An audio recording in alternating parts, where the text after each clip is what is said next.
uma causa da decadência da religião e depois o remédio para a decadência da religião. Então, uma causa para a decadência e o remédio para essa decadência, né? Veja, quando nós pensamos no futuro, ou mesmo na realidade e no que nos espera como igreja, irmãos, nós pensamos em armar a nossa casa, os nossos filhos, com muitas informações sobre política, sobre economia, e não quero dizer que está errado necessariamente, não é? Mas é necessário que a gente tenha alguns cuidados anterior a isso, né? Veja, uma contenção que deve ser colocada, irmãos, né, para evitar que a religião entre em decadência nos nossos dias, é a verdadeira adoração ao nome do Senhor, né, que é servir ao Senhor de todo o nosso coração. Essa deve ser a primeira barreira que deve ser colocada entre nós e a decadência da religião, como nós até podemos perceber nos nossos dias hoje. Agora, você percebe que a realidade da igreja que nós estamos inseridos é que há um retrocesso, né? Um retrocesso muito grande. Você olha para a juventude hoje, irmãos, sem compromisso com o Senhor, jovens, né, que a única coisa que desejam o que eles almejam na vida é como ganhar dinheiro, é como ser rico ou coisas dessa natureza. Jovens que apenas têm uma preocupação, não é? Acha bonito as famílias do Instagram e querem ter famílias grandes, e pensam que vai ser muito bom ter essa família, que é tudo muito bom e é tudo muito romântico. Mas nós não começamos a imaginar, irmãos, que nós começamos a nos queixar de tanta coisa ao nosso redor. É por causa disso que o jovem está assim, é por causa disso, é por causa daquilo, é por causa do governo, é por causa da igreja, é por causa... E eu começo a me queixar de todo mundo. Mas só uma coisa eu esqueço, não é? Eu preciso primeiramente deixar de me queixar dos males que os outros praticam. Eu preciso começar a reformar a minha casa, meu próprio coração e os caminhos que eu sigo. A primeira grande transformação, não é? Nós vivemos diante de uma possível mudança no nosso sistema, e nós estamos mais preocupados em preparar os filhos para conhecer sobre essas coisas do que adorar o Senhor, do que se tornarem submissos a Deus de todo o coração. Nós deixamos de lado, irmãos, não é? Aquilo que pode influenciar verdadeiramente a vida dos nossos filhos, que é a vontade de Deus revelada. E por isso nós somos muitas vezes frustrados como igreja, irmãos, porque nós vivemos de uma certa forma, uma forma de piedade externa, e sem experimentar a eficácia dessas verdades que nós professamos. Nós falamos todas essas coisas, mas nós ainda não experimentamos isso na nossa própria vida. E nós sabemos todas as regras, todos os caminhos, mas não temos praticado isso como o Senhor requer.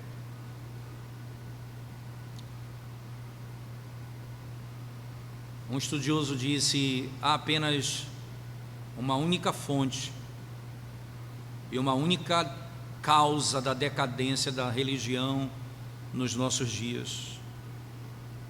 E ele diz: é a negligência do culto ao Senhor nas famílias daqueles que devem conduzir as suas famílias nesse compromisso de adoração.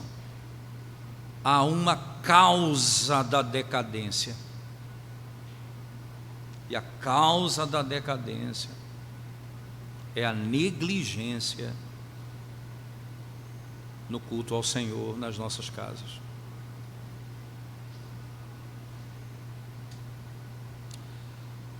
Ora, isso mexe certamente com a nossa própria vida, irmãos, né? Você imagina, porque frequentemente nós estamos negligenciando os mandamentos do Senhor, a ordem dada pelo Senhor, que é catequizar os nossos filhos, instruir os nossos filhos, e nós negligenciamos isso constantemente. Vamos perdendo a oportunidade dia após dia. E os filhos vão ficando grandes, adolescentes, e começamos a ficar desesperados, porque parece que a coisa não está funcionando muito bem.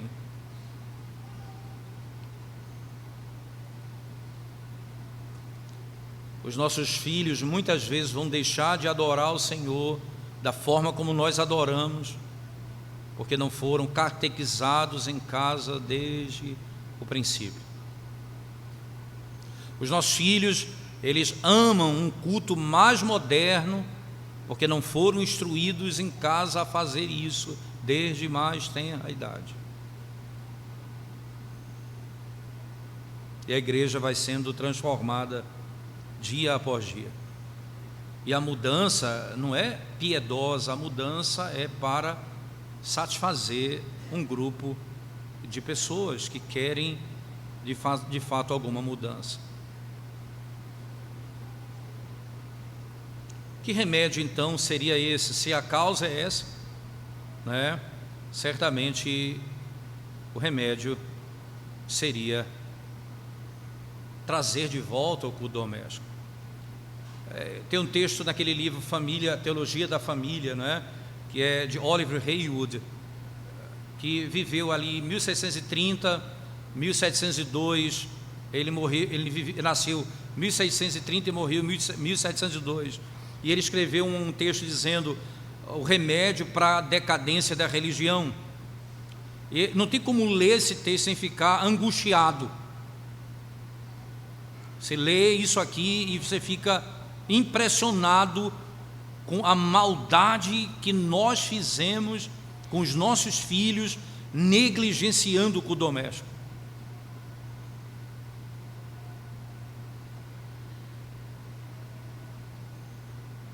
Ele diz assim: queridos irmãos e amigos, eu presumo novamente, me colocar diante do público como um fiel monitor seu, para fazer com que você se anime a fazer o seu dever e também promover a obra de Deus nas suas almas, no culto a Deus e na sua família. Ele diz: eu não sei como um ministro pode empregar esse tempo, estudos e até mesmo a escrita. Ele coloca de maneira muito clara, colocar isso de maneira melhor para convencer as almas particulares, do que pressionar sobre as famílias um cuidado das almas que estão debaixo do seu cuidado. Veja, a preocupação dele entende, irmãos, enquanto a igreja ela começa a se desfazer em milhares de ministérios, porque a igreja vai ficando complexa, né? A igreja vai ficando cada vez mais complexa, ela vai crescendo, vai ficando complexa, e o caminho que a gente vai seguindo é buscar adequar o evangelho a essa complexidade da igreja. Ele diz: o caminho é pressionar as famílias a terem responsabilidade. Veja, a minha responsabilidade como pastor é fazer com que as famílias amem o culto doméstico. Ao invés de buscar simplesmente lidar com a complexidade da igreja, é você fazer com que a casa se volte para a adoração e para o culto a Deus.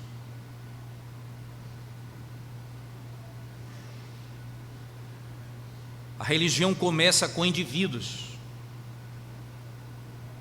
e ela é passada aos seus parentes. Esse é o caminho. Igrejas, irmãos, e cidades consistem em famílias. Do que é feito a igreja e a cidade? De famílias. Ele diz, e existe uma queixa geral da decadência do poder da piedade e da inundação da profanação, e não é sem causa. Ele diz, eu não conheço remédio melhor do que a piedade doméstica. Eu não conheço um remédio melhor para a profanação que o mundo vive do que a piedade no lar. Ele pergunta, os governadores ensinam os seus inferiores por conselhos e exemplos? Eles fazem com que aquilo que eles são e devem ser promova santidade e que as pessoas busquem a Deus com alegria? O que vai acontecer, irmãos?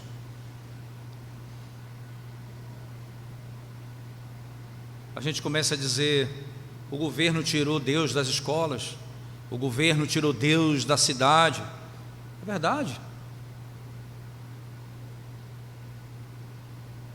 E o que é que eu vou fazer? Primeiro momento, tornar o meu lar piedoso.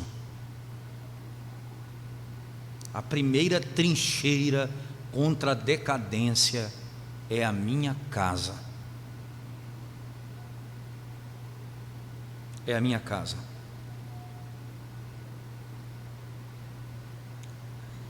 Ele continua dizendo assim, em vão você se queixa dos magistrados e dos ministros, enquanto você, que pertence a uma casa, é infiel àqueles que lhe foram confiados. Você se queixa que o mundo está no estado terrível. O que eu faço para melhorar isso? Não apenas se queixe dos outros, como de você mesmo. E não se queixe dos homens como de Deus. Apele ao Senhor para que haja reforma. Segundo, também em suas orações, ore com fervor e esforce-se para que você possa, irmãos, literalmente agir segundo a vontade de Deus, dentro da esfera que Deus te deu, que é a sua casa. Eu que sou um pai de família, estou preocupado para mudar o mundo na esfera que eu não tenho autoridade para mudar, enquanto na esfera que eu tenho, que é a minha casa, eu não mudo. A autoridade que foi dada a mim na minha casa eu não exerço, e estou me queixando daqueles que não exercem autoridade nas esferas que Deus deu a eles. Eu não estou dizendo que eles estão certos, não. Eu estou dizendo que eu começo a me queixar e não começo a resolver o problema. Não faça isso, porque isso levará à destruição. Palavra, e aqui, irmãos, é algo que eu chamo sempre de um termo, a palavra aqui é chocante mesmo, né?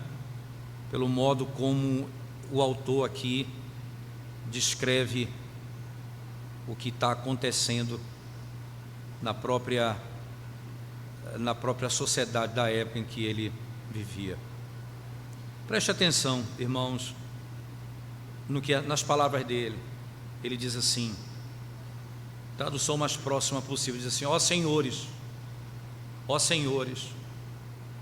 e aí, você não pecou o suficiente, mas deve atrair a si mesmo a culpa de toda a sua família?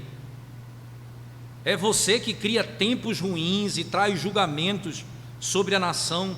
Você prefere ver as agonias de seus filhos e ouvi-los chorar em meio a tormentos infernais do que dizer uma palavra a eles para instruí-los, ouvi-los chorar sob a correção ou suplicar a Deus por sua salvação? Ó homens cruéis, bárbaros, monstruosos, vocês podem se imaginar cristãos, mas não posso julgar aquele homem digno de ser um comungante adequado na mesa do Senhor, que não mantém adoração a Deus normalmente em sua família, e ele merece admoestação e censura por esse pecado de omissão, bem como por pecados escandalosos de comissão, pois ele denuncia sua hipocrisia básica ao fingir ser um santo no exterior, quando é um bruto em casa. Pois o cristão bem criado respeita todos os mandamentos de Deus, os que são justos diante de Deus, andando sem repreensão em todos os mandamentos e preceitos do Senhor. Lucas 1,6.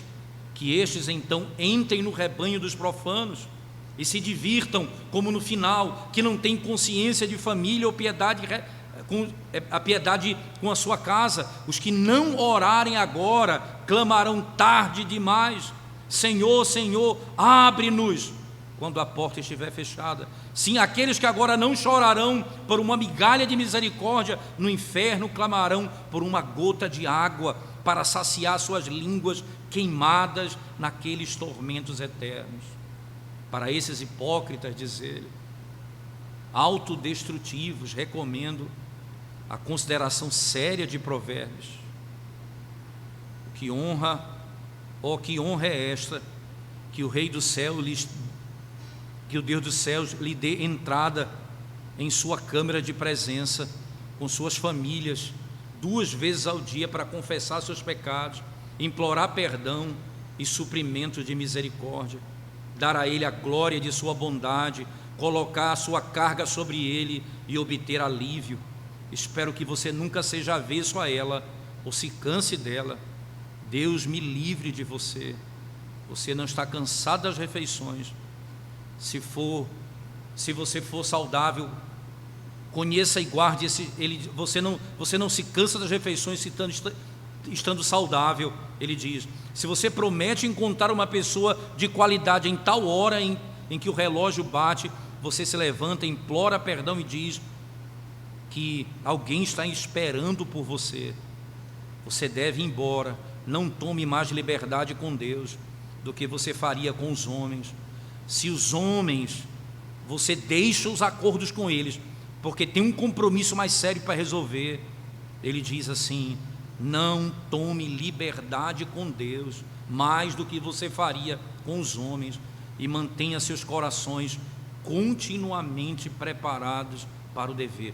Eu não tenho o que fazer se não estar diante do Senhor. Não há compromisso mais importante do que colocar minha família diante de Deus. Não há dinheiro no mundo que compre eu me assentar com meus filhos e conduzi-los em adoração. Não há. Ele diz, irmãos, monstros, vocês têm negado isso aos seus filhos.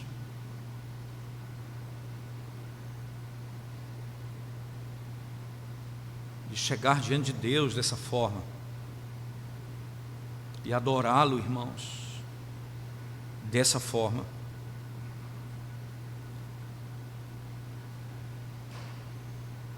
Quantas vezes você desfez negócios, você estava num compromisso tão importante, você deixou aquele compromisso porque tinha um mais importante.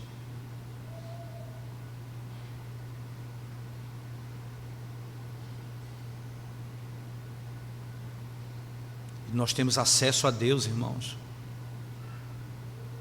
e simplesmente negligenciamos isso. Você sabe por que a sociedade está assim? Pela decadência do culto doméstico, pela decadência do culto familiar.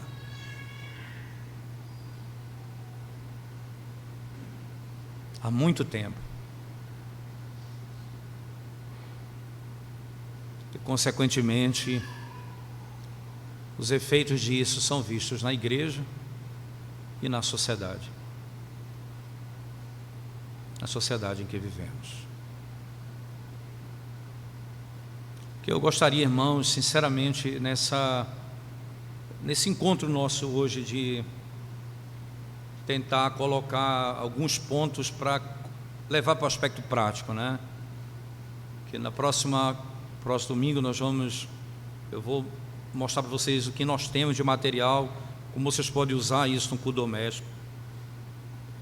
E depois nós vamos ter aqui a ideia de como fazer o culto doméstico na prática, certo? Como nós devemos fazer em alguns cenários distintos, tá certo?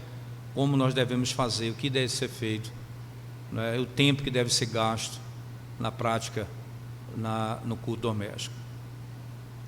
É só você olhar, abra sua Bíblia comigo para nós encerrarmos, irmãos. Primeiro é Provérbios capítulo 1, verso 24 a 31.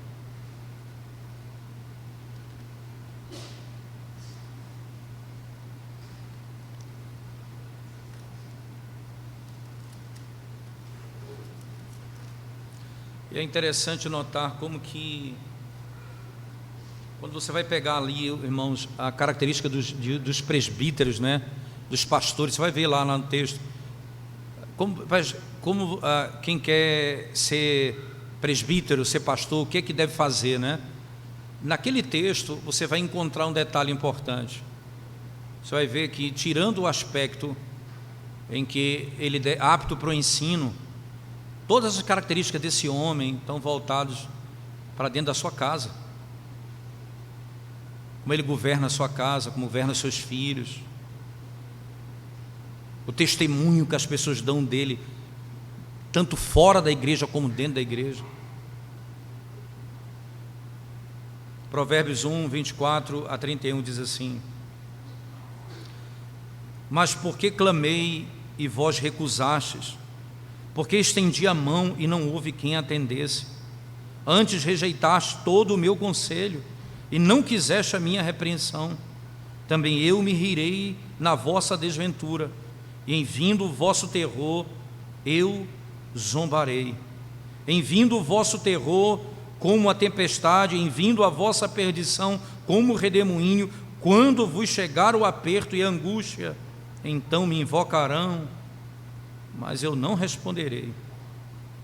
Procurar-me-ão, porém não me hão de achar, porquanto aborreceram o conhecimento e não preferiram o temor do Senhor. Não quiseram o meu conselho e desprezaram toda a minha repreensão. Portanto, comerão do fruto do seu procedimento e dos seus próprios conselhos se fartarão. E dos seus próprios conselhos se fartarão. Mais uma vez o Senhor nos convoca: ainda é tempo de ouvir.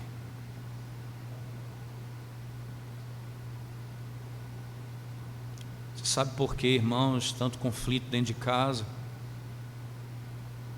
Sabe por que tanto filho rebelde?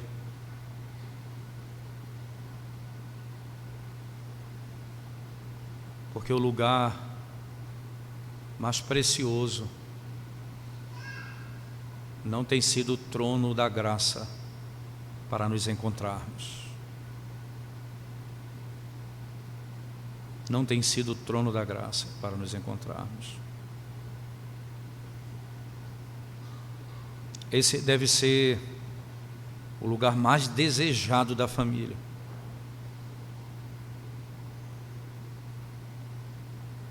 E aí nós vamos ver mudança, irmãos, na igreja e na sociedade. Aí nós vamos ver mudança na igreja e na sociedade. Que o Senhor nos ajude, sinceramente, irmãos, nos ajude mesmo a percebermos a causa da decadência e a tomarmos esse remédio para curar a destruição, não só da nossa casa, mas também da sociedade e da própria igreja que nós vivemos.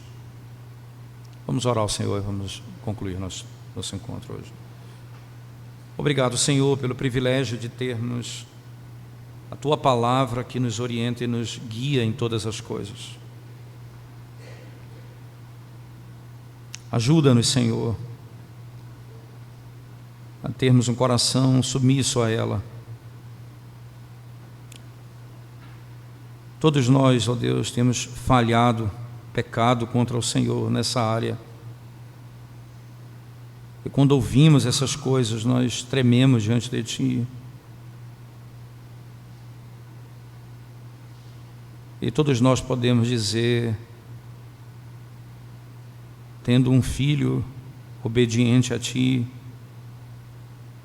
que isso não é fruto da nossa própria força, nem do nosso esforço, Senhor, porque temos sido negligentes quanto àquilo que o Senhor nos deu para fazer. Ó Deus, renova essa verdade no coração da Tua igreja. Desperta cada família, Senhor, para essa verdade gloriosa. Renova a esperança do Teu povo. E salva, Senhor Deus, a nossa casa, os nossos filhos. Que eles Te temam, que eles Te amem, Senhor Deus. Abençoe os jovens casais dessa igreja, que eles iniciem o seu casamento buscando ter comunhão contigo continuamente, como casal, quando seus filhos chegarem. Abençoa, Senhor Deus, a liderança dessa igreja que precisa ser exemplo para o rebanho. Obrigado pelos líderes que o Senhor tem dado a essa igreja. Obrigado pelos presbíteros, Senhor Deus, homens que têm zelado por essa verdade de maneira tão clara, e nós Te exaltamos por isso. Que o Senhor abençoe a liderança, abençoe as famílias, abençoe os pais que são responsáveis por isso, para que a nossa casa, Senhor Deus, seja uma igreja no sentido de que o Senhor é adorado todo dia por todos aqueles que estão debaixo daquele teto. Ó Deus, faz isso conosco, em nome de Jesus nós oramos. Amém, Senhor Deus. Amém.